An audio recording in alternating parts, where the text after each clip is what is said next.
ప్రతి ఒక్కరిని రక్షించాలని ఆయన రక్షకుడిగా వచ్చాడు. దావీదు పట్టణమందు నేడు మీ కొరకు రక్షకుడు పుట్టి ఉన్నాడు. నేడు మీ కొరకు రక్షకుడు పుట్టి ఉన్నాడు. క్రిస్మస్ 25వ తారీఖు కదండి, ఇప్పుడు చేస్తారేంటంటారు కొందరు. అసలు క్రిస్మసే లేదు పొండి అంటారు మరికొందరు.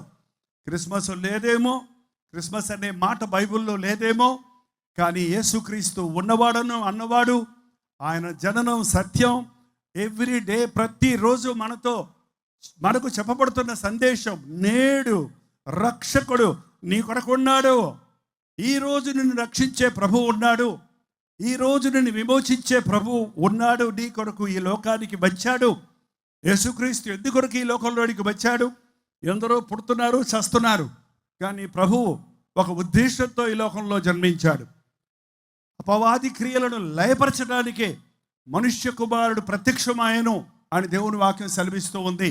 సాతాను క్రియలను లయపరచడానికి, నాశనం చేయటానికి, సాతాను బంధకములలో ఉన్న మానవులను విడిపించటానికి మన ప్రభువు మనవలే ఈ లోకంలోనికి వచ్చి